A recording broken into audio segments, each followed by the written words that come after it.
Amo ni siya ginahambal, practice makes perfect.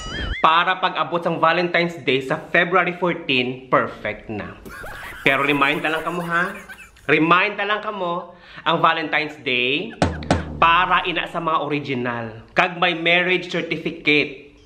Kon kamo, mga kirida, patago-tago sa inyong relasyon, ang inyong Valentine's Day sa Feb 15 o kung sa Feb 16 para hindi ka mo madakpan. Gani, padido pipi po ko sa pamati kay subong nga punto por punto. Kung ka mo may plano magbakal tent, bakal ka mo sang malahalon, hindi ang baratuhon. Kay kung barato, klaro. Una nga punto, hisa naman ka mo.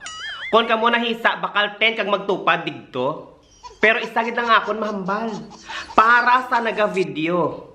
Nano man ina nga video. Kakurog-kurog. Hindi steady ang pag-video. Kung ako sa imo, tali nagsulod ka na digto kag digto nag-video. Para makita natin kung ano nagkakalatabo. Hindi ka naghumahaom na kami kung ano nga posisyon. Tapos naiyawan pa kami kahimutad. Kaya mo na siyang ginahambal. Mapunggan ang linog. Hindi ang utog. Kaduha nga punto. Pwede natin mahambal, practical lang sila nga duha. Yes, practical sila nga duha. Kaya nga subo nga chimpo, kamahal sang mga balaklon. Magwa ikaw, magkaon-kaon, mag-date-date.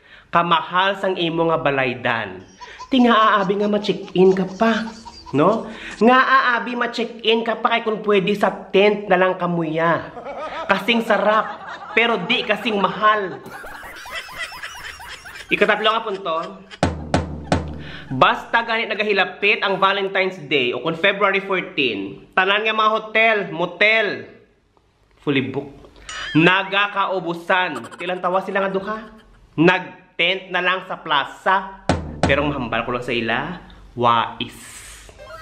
Wais sila nga duha. Kabalo ka mo nga, no? Ti nga abi mabayad ikaw sang short time. Nga mabayad ikaw sang pang 3 ka oras. Kung sa anong ka minutos, kaya ninyo magpagawas? Ikapat nga punto. The design is very outdoor activities. The design is very outdoor activities. Si Inday, nagpakali sang iyang mani. Si Toto, nagtanom, naglubong sang iyang kamuti. Pwede mo natong butang karatula. Under construction. Kaya nga ginsalom ang bubon, gintakdan tubo para mapahimo bomba kang matubigan ang inyong plaza. Gani pabayaan na lang natin sila kay tiilain na kalipayan. Bes ka nagatagi ting init, nagpainit-init. Tingwa, hiririma ang hita nila. Nagkalalapok sang ilang plok-plok.